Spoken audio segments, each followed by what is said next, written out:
नमस्कार श्रोते मित्र हो. कथारस सादर करीत आहे ज्येष्ठ साहित्यिक चंद्रकांत काकोडकर लिखित कादंबरी आग आणि पाणी. प्रकरण दुसरे. ब्रेबॉर्न स्टेडियमवर ऑस्ट्रेलियाविरुद्ध भारत कसोटी सामना चालला होता. स्टेडियम माणसाने अगदी गच्च भरून गेलं होतं. मुंगीला शिरायलाही जागा नव्हती. लोक दाटीवाटीनं बसले होते. जागा मिळेल तिथं उभे राहिले होते. 50 माणसांच्या डब्यात 150 माणसं कोंबावीत असं झालं होतं. तरी सर्वजण क्रिकेटची मजा लुटीत होते. भारताची फलंदाजी चालली होती. प्रत्येक धावेला टाळ्या पडत होत्या. बाउंड्री हाणली की टाळ्यांच्या कडकडाटाने जल्लोषानं सारं स्टेडियम हादरून निघत होतं. कुणी झांजा वाजवीत होता तर कुणी तुतारी वाजवीत उठून उभा राहत नाचत होता. ईस्ट स्टँड म्हणजे उत्साहाचं आणि धमालीचं ठिकाण. जास्त भरणा शालेय आणि कॉलेजच्याच विद्यार्थ्यांचा.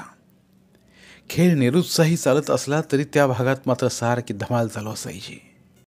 धीमे खेळ चालला तर खेळाडूंची टर उडवायचे. त्यानं बाउंड्री ठोकली की जल्लोष करायचा. दुसरा चेंडू त्यानं अडवला की वेल प्लेड वेल प्लेड म्हणून त्याला शाबासकी द्यायचे. निर्धाव षटक टाकलं की टाळ्या वाजून बॉलरला शाबासकी द्यायचे. वर बसल्याने केळ्यांच्या साली आणि शेंगदाण्यांच्या शेंगांची टरफलं खालच्या लोकांच्या अंगावर फेकायची. खाली बसल्याने ती गोळा करून वर फेकायची. कुणी रागानं उभा राहिला की मग इतरांनी बोंबाबोंब करून त्याला खाली बसवायचं. कागदी बाण एकमेकांच्या अंगावर फेकायचे. एखादा बाण एखाद्या मुलीच्या अंबाड्यात गुंतला की हास्याची एकच लाट उडे आणि त्या मुलीला लाजेनं मेल्याहूनही मेल्यासारखं होऊन जाई. अशा घटनांनी ईस्ट स्टँडमध्ये सारखी धमाल चाललेली असायची. खेळ निरुत्साही चालला तरी अशा घटनांनी मात्र ईस्ट स्टँडमध्ये सारखं उत्साहाचं आणि धमालीचं वातावरण चालू असायचं. आणि अनुयाही या वातावरणात रमली होती. परंतु तिच्या शेजारी बसला रमेश मात्र अगदी मख्ख चेहऱ्याने बसला होता. खेळाडूनं बाउंड्री मारली, खेळाडू आऊट झाला, त्याच्या 50 धावा झाल्या तरी रमेशच्या चेहऱ्यावर मात्र काहीच फरक पडत नव्हता. त्याचा हा मख्खपणा आजूबाजूच्या लोकांच्याही लक्षात आला होता. त्यामुळं अनुयाला अवघडल्यासारखं झालं होतं. एका खेळाडूनं बाउंड्री मारली आणि टाळ्यांच्या कडकडाटानं सारं वातावरण दुमदुमलं. त्याबरोबर अनुयानं कोपरानं रमेशला खुणावून म्हटलं, अरे असा मख्ख का बसलाय? टाळ्या वाजव ना. टाळ्या कशासाठी? त्यानं मख्खपणे विचारलं. त्यात काय मोठा पराक्रम केला त्याने? अरे पण बाउंड्री मारणं काही सोपं नाही आहे. सोपं की कठीण मला काही समजत नाही त्यातलं. मग इथं कशाला आलास तू? अनुयानं काहीशा रागानंच विचारलं. तुला सोबत हवी होती म्हणून, रमेश मख्खपणे म्हणाला. तुझीच हौस होती ना मॅच पाहायची? तू आग्रह केला म्हणून आलो मी. अनुयाचं मन एकदम खट्टू बनलं. ती काही बोलणार तोच तिच्या कानावर आवाज आला. तुमचा मित्र अगदीच अरसिक दिसतोय. त्यावर तिने एकदम चमकून मान वळवून बाजूला पाहिलं. तिच्या शेजारी एक तरुण बसला होता. त्याचा चेहरा रुबाबदार दिसत होता. डोळ्यात प्रसन्नतेचं तेज नाचत होतं. तिनं त्याच्याकडे पाहताच तो गोड हसला आणि हलक्या स्वरात म्हणाला, माझ्या बोलण्याचा राग तर आला नाही ना तुम्हाला? तुमच्या मित्राला बॉलिंगची आणि बॅटिंगची काहीच कल्पना नसावी. अनुया काहीशी चमकली. त्याच्या ओठावर मिश्किल हास्य होतं. तिला त्याचा रागच आला, परंतु त्याच्या धिटाईचं तिला कौतुक वाटलं. ती काही बोलली नाही. चटकन तिनं मान वळवली आणि ती समोर पाहू लागली. आपल्या बाजूला कोण बसला आहे याची तिला या वेळेपर्यंत कल्पना नव्हती. तिनं त्याकडे लक्षच दिलं नव्हतं. ती समोर पाहत खेळ बघत होती. पण आता तिचं मन काहीसं अस्वस्थ झालं. तिला त्याचा चेहरा सारखा आठवू लागला. तुमचा मित्र अरसिक दिसतोय. बॉलिंगची आणि बॅटिंगची त्याला कल्पना नसावी. हे त्याचं बोलणं तिला पुन्हा पुन्हा आठवू लागलं. तिनं चोरट्या नजरेनं प्रथमच त्याच्याकडे पाहिलं. तो तिच्याकडेच पाहत होता. तिनं एकदम गोंधळून जाऊन समोर पाहिलं. तिनं रमेशकडे पाहिलं. तो तसाच मख्ख चेहऱ्याने बसला होता. त्याच्या चेहऱ्यावर कसलेही भाव नव्हते. जणू तो तुरुंगात असल्यासारखाच दिसत होता. त्याबरोबर तिला शेजारच्या तरुणाचा चेहरा आठवला. तिला त्याच्याकडं पाहावंसं वाटू लागलं. तेवढ्यात टाळ्यांचा प्रचंड कडकडाट झाला आणि तिनं मैदानाकडे पाहिलं. एका खेळाडूनं पुन्हा बाउंड्री मारली होती. सुंदर बाउंड्री मारली नाही, तिच्या कानावर आवाज आला. त्याबरोबर तिनं मान वळवून पाहिलं. तो तरुण तिच्याकडे पाहत होता. ती काहीशी गोंधळून म्हणाली, होय, तुम्हाला क्रिकेटचं फारच वेड दिसतं. त्या तरुणानं विचारलं. होय, ती पुन्हा काहीशी गोंधळून म्हणाली. पण पार्टनर काही तुम्ही योग्य निवडला नाहीत. तो तरुण हसून म्हणाला. त्यावर ती एकदम चमकली आणि तिनं त्याच्याकडे पाहिलं. त्याच्या चेहऱ्यावर मिश्किल भाव दिसत होते. अहो, पार्टनर म्हणजे जीवनाचा साथीदार म्हटलं नाही मी. तो काहीसा हसून म्हणाला. सोबत म्हणून घेऊन आला त्यांच्या संबंधात म्हणालो मी. अनुयाला त्याच्या या बोलण्याचा राग आला, पण त्याच्या चेहऱ्याकडे पाहताच तिला लाजल्यासारखं झालं. तिच्या गोऱ्या गालावर जास्वंदीच्या फुलांचा रक्तिमा चढला आणि तिच्या हृदयात एकाएकी धडधडू लागलं. तिने चटकन समोर पाहण्यास सुरुवात केली. तिचा श्वासोच्छ्वासही काहीसा जोरानं होऊ लागला. परंतु असं हे का व्हावं हे मात्र तिला समजेना. तिच्या मनातली अस्वस्थता वाढली. तो आपल्याकडे पाहतो की काय हे पाहण्याची उत्सुकता तिला वाटू लागली. पण तिला ते धैर्य मात्र झालं नाही. ती समोर पाहू लागली आणि लंचची वेळ झाली. त्याबरोबर बरीच मंडळी उठली. बाहेर जायला एकच झुंबड उडाली. चला उठा, अनुया रमेशकडे पाहत म्हणाली. आपण बाहेर जाऊन काही खायला घेऊया, चला. परंतु रमेश न उठता म्हणाला, ह्या गर्दीत बाहेर जायचं कसं? आणि एकदा बाहेर गेलं तर परत यायचं कसं? त्यापेक्षा बाहेर जाणंच नको. मग काय उपाशीच बसायचं इथे? तिने विचारलं. क्रिकेटची एवढी हौस आहे तर त्यासाठी एक दिवस दुपारी उपाशी राहता येत नाही का तुला? तिला बरीच भूक लागली होती. ती म्हणाली, उठ बघू, मला भूक लागली आहे. परंतु रमेश थंडपणे म्हणाला, या गर्दीतून कुठं जायची माझी तयारी नाही.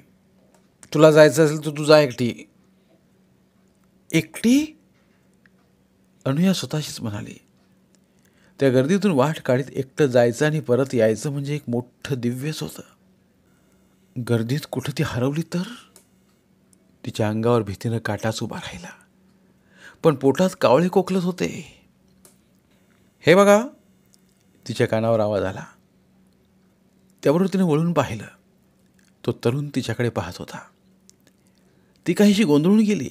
तिला काय बोलावं ते समजेना. तुम्ही इथंच बसा, तो म्हणाला. मी खाण्याचे काही पदार्थ घेऊन येतो. तिला एकदम बरं वाटलं. परंतु ती गोंधळून म्हणाली, पण काय पण आहे तुमचा? त्याने तिच्याकडे पाहत विचारलं. त्याबरोबर ती एकदम चमकली. त्याच्या डोळ्यात मिश्किल तेज नाचत होतं. ती म्हणाली, काही नाही, काही नाही. तर मग उत्तमच, तो पुन्हा हसून म्हणाला. ती काहीशी दचकली आणि ती काही बोलणार तोच तो खाली जायला निघाला सुद्धा. तो गर्दीतून भराभर वाट काढू लागला तेव्हा ती क्षणभर त्याच्या पाठमोऱ्या आकृतीकडे पाहत राहिली आणि मग तिनं रमेशकडे पाहिलं. तो शांतपणे बसला होता. तिच्या कपाळावर आठ्या पडल्या. तिनं पुन्हा बाहेर जाणाऱ्या गर्दीकडे पाहिलं. तो तरुण कुठं दिसत नव्हता. ती त्या गर्दीत तो परत येण्याची वाट पाहू लागली. तिला खरोखरच बरीच भूक लागली होती. मॅच बघायला निघताना तिच्या आईनं तिला सांगितलं होतं की बरोबर पुऱ्या बटाट्याची भाजी वगैरे काहीतरी करून घे म्हणून. परंतु तिनं नको म्हटलं होतं. तिचा विचार होता लंचच्या वेळी रमेशबरोबर जवळच्या हॉटेलात जावं. रमेश कंजूष होता. त्याला बऱ्याच खर्चात घालायचा तिचा बेत होता. पण त्यानं तिची निराशाच केली होती. रमेश बराच थंड प्रकृतीचा होता. त्याला कशातच रस नव्हता. सिनेमा नाटकं त्याला आवडत नव्हती. कोणत्याही खेळात त्याला रस नव्हता. पण स्वभावानं तो चांगला होता. तिला तो काही विशेष आवडत नव्हता. पण राधाबाईंचा ओढा रमेशकडे होता. आपणाला आई काही एकटी मॅच पाहायला पाठवणार नाही याची तिला खात्री होती. रमेश बरोबर असला तर आई मान्यता देईल म्हणून तिनं रमेशला बाहेर काढला होता. तिच्या पोटात भुकेने कावळे कोकलत होते आणि तिचे डोळे त्या गर्दीकडे लागले होते. 15 मिनिटं गेली, 20 मिनिटं गेली तरी तो येण्याचं चिन्ह दिसेना. भुकेनं तिचा जीव अस्वस्थ होऊ लागला आणि तो गर्दीतून वाट काढीत येत असलेला तिला दिसला. त्याबरोबर तिचा चेहरा एकदम उजळला. त्याच्या हातात बरंच मोठं बंडल होतं. कसा बसा तो गर्दीतून वाट काढीत आला. तो घामाघूम झालेला होता. हातातलं बंडल तिच्यापुढे करीत तो म्हणाला, परत तुमच्यापर्यंत पोचू याची शाश्वती वाटत नव्हती मला. घ्या घ्या. बंडल घेताना तिनं त्याच्या चेहऱ्याकडे पाहिलं. त्याचा घामानं डबडबलेला चेहरा पाहून ती म्हणाली, क्षमा करा हं, तुम्हाला बराच त्रास दिला मी. आणखीही त्रास दिला तर मी ते माझं भाग्य समजेन, तो म्हणाला. तिचा चेहरा गोरामोरा झाला. तिनं चटकन नजर खाली केली आणि बंडल मांडीवर ठेवून ते सोडण्यास सुरुवात केली आणि तिचे डोळे विस्फारित बनले. भाजी, पुऱ्या, बटाटे वडे, समोसे, मेंदू वडे, सँडविचेस आणि शिवाय केळी आणि संत्रीही होती. तिनं थक्क झाल्याप्रमाणे त्याच्याकडे पाहत विचारलं, हे काय? एवढं खाणार कोण? तुम्हाला भूक लागली आहे ना? त्यानं विचारलं. होय, पण आणि आता माझी ही भूक वाढली आहे, तो हसून म्हणाला. त्याच्या डोळ्यातलं मिश्किल तेज पाहताच तिला एकदम संकोचल्यासारखं झालं. तिनं चटकन नजर खाली केली आणि मग तिघांनी फराळाला सुरुवात केली. प्रत्येकाला वेगवेगळे वाटे करून देणे शक्यच नव्हतं. तिघांनी एकत्रच सुरुवात केली. सारे जिन्नस अनुयाच्या मांड्यांवर होते. खायला भरपूर होतं, परंतु रमेश अधाशासारखा खाऊ लागला. अनुयाला संकोचल्यासारखं झालं, पण तिनं त्याच्याकडे दुर्लक्ष केलं. पण ती खाताना मात्र अधूनमधून चोरट्या नजरेने त्या तरुणाकडे पाहत होती. फराळ आटोपल्यानंतर प्रत्येकानं एक एक केळ घेतलं आणि तेवढ्यात ऑस्ट्रेलियाचे खेळाडू क्षेत्ररक्षणासाठी बाहेर पडले आणि त्याबरोबर भारतीय फलंदाजांची जोडीही बाहेर पडली. टाळ्यांचा कडकडाट झाला. खेळ सुरू झाला. तुम्ही संत्र घेतलं नाही ते? अनुयानं त्या तरुणाकडे पाहत विचारलं. नको, तो म्हणाला. परंतु तिनं संत्र फोडलं आणि 4 फोडी त्याच्यासमोर धरीत ती म्हणाली, घ्या ना. त्यानं तिच्याकडे पाहिलं. क्षणभर दोघांची नजरानजर झाली. त्याबरोबर तिला काहीसं अवघडल्यासारखं वाटलं. त्यानं तिच्या हातातल्या संत्र्याच्या फोडी घेण्यासाठी आपला हात पुढे केला आणि फोडी घेता घेता फोडी बरोबरच तिचा हातही त्याच्या हातात आला. त्याबरोबर दोघंही एकदम गोंधळले. तिनं आपला हात एकदम मागं घेतला, परंतु तिचा चेहरा मात्र लाल होऊन उठला. तिनं चटकन आपली नजर दूर केली. खेळ कंटाळवाणा चालला होता. दुपारच्या जेवणामुळे प्रेक्षकही सुस्तावलेले होते. क्वचितच धाव निघत होती. अनुयाला एकाएकी आठवण झाली. तिनं त्या तरुणाकडे पाहत विचारलं, किती पैसे द्यायचे तुम्हाला? पैसे? त्यानं तिच्याकडे पाहत विचारलं. पैसे कशाबद्दल?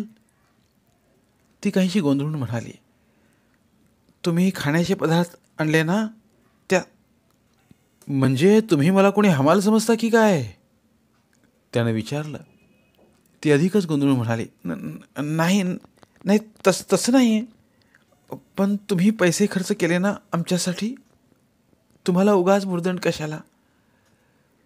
तुम्हाला तो भुर्दंडच वाटत असला तर तो मला पडला हे मी माझं भाग्य समजतो, तो हसून म्हणाला.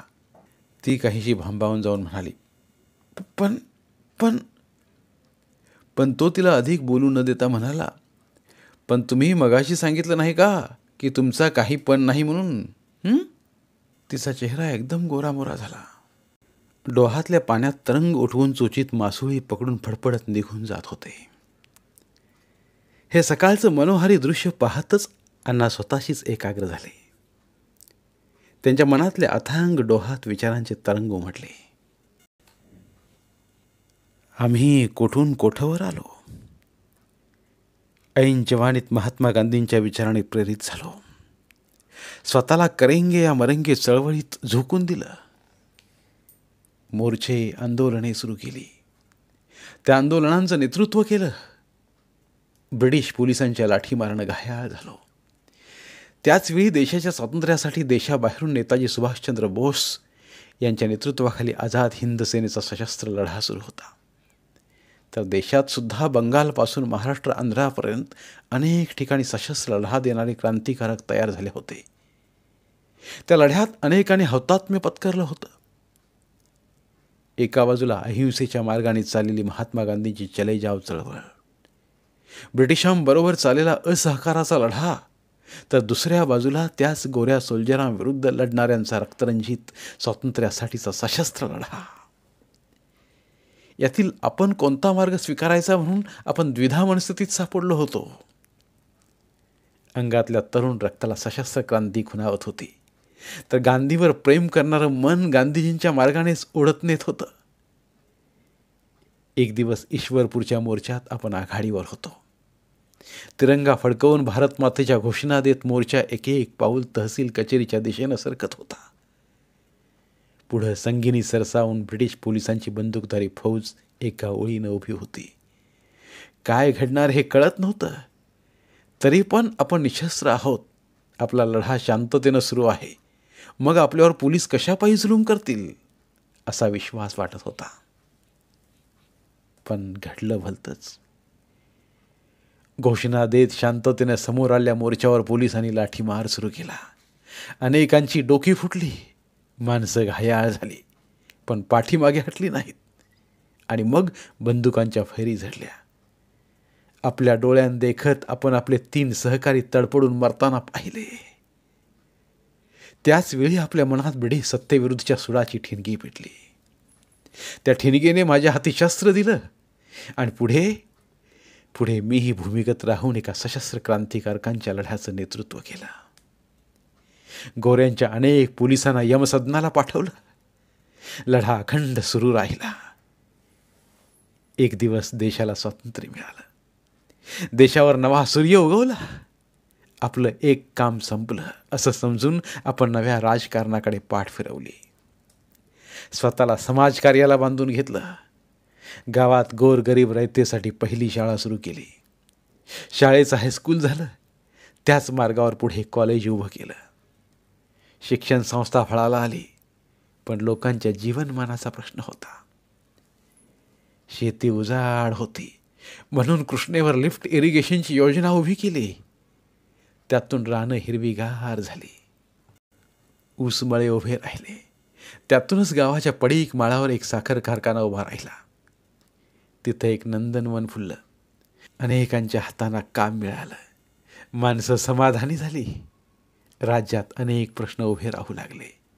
बेरोजगारी वाढत होती. शेतमजूर, कष्टकरी, शेतकरी उपेक्षितांचं जीवन जगत होता. राज्यकर्त्यांनी महाराष्ट्रात हरित क्रांती व्हावी म्हणून मोठमोठी धरणं उभी केली. पण त्या धरणामुळे विस्थापित झालेली जनता देशोधडीला लागली. त्यांना न्याय मिळाला नाही. हातावर पोटं घेऊन माणसं फिरत होती. त्यांना न्याय कोण देणार? या सर्व उपेक्षितांच्या प्रश्नांना वाचा कोण फोडणार? शिवाय निम्मा महाराष्ट्र पाण्याच्या थेंबासाठी दुष्काळात होरपळत होता. पाठीवर संसार टाकून माणसं पोटासाठी भटकत होती. त्यांना न्याय कोण देणार? राजकारणी मंडळी सत्तेच्या उबदार खुर्चीत बसून सरंजामी जीवन जगत होती. गरिबांना आश्वासनापलीकडे काही देत नव्हती. आणि ही व्यवस्था पाहून आपण अस्वस्थ झालो. ज्या ध्येयानं आपण या देशाचं स्वातंत्र्य मिळवलं, ज्या ध्येयानं गांधीजी लढले, ते ध्येय, तो उद्देश कुठेच दिसत नव्हता. स्वातंत्र्याचा अर्थ मातीमोल झाला होता. विलासी राज्यकर्ते आणि पोटातील आग असह्य झाली म्हणून टाहो फोडणारी प्रजा. त्या प्रजेचा आक्रोश राजकारण्यांच्या कानात घुसत नव्हता. गेंड्याच्या कातडीवाल्यांचे कानही बधीर झालेले. हे सर्व पाहून आपण पुनश्च एकदा नव्या स्वातंत्र्यासाठी लढण्याची जिद्द बांधली. जनतेच्या आक्रोशाला बरोबर घेऊन प्रस्थापितांच्या विरुद्ध दंड थोपटले. सत्तेला विरोध करण्यासाठी माणसांची एकजूट बांधली. अनेक मोर्चे, आंदोलने सुरू केली. कधी श्रमजीवी कष्टकऱ्यांचा लढा, कधी शेतकऱ्यांच्या प्रश्नाचा लढा, तर कधी विस्थापितांच्या न्याय हक्कासाठीचा लढा. एका नव्या पर्वाला तोंड फुटलं. गेली 25 वर्ष आपण हा लढा लढतोय, पण प्रश्नांची उत्तरं अजूनही मिळत नाहीत. सडलेल्या मनोवृत्तीचे राजकारणी आणि कागदी घोडी नाचवणारे कारकून यांच्या कात्रीत सापडलेली जनता. यांना न्याय कोण देणार? न्याय आपणच मिळवून देणार. पण आता आपलं शरीर थकत निघालंय. हे सर्व पेलणार का आपल्याला? न पेलायला काय झालं? शरीर म्हातारं झालं तरी मन अजूनही तरुण आहे. त्या तरुण मनाच्या उर्मीच आपल्याला लढण्याचं बळ देतील. अण्णा, उठूया का? खूप उशीर झाला. कांबळे गुरुजींच्या ह्या शब्दाने अण्णा भानावर आले. ते पायरीवरून उठून मार्गस्थ होत गुरुजींना म्हणाले, गुरुजी, आम्ही अजूनही देशाच्या खऱ्या स्वातंत्र्याची स्वप्ने पाहतोय. त्यावर गुरुजी म्हणाले, अण्णा, स्वातंत्र्य तर तुम्ही कधीच मिळवलं, तरी पण स्वप्ने कसली पाहतात?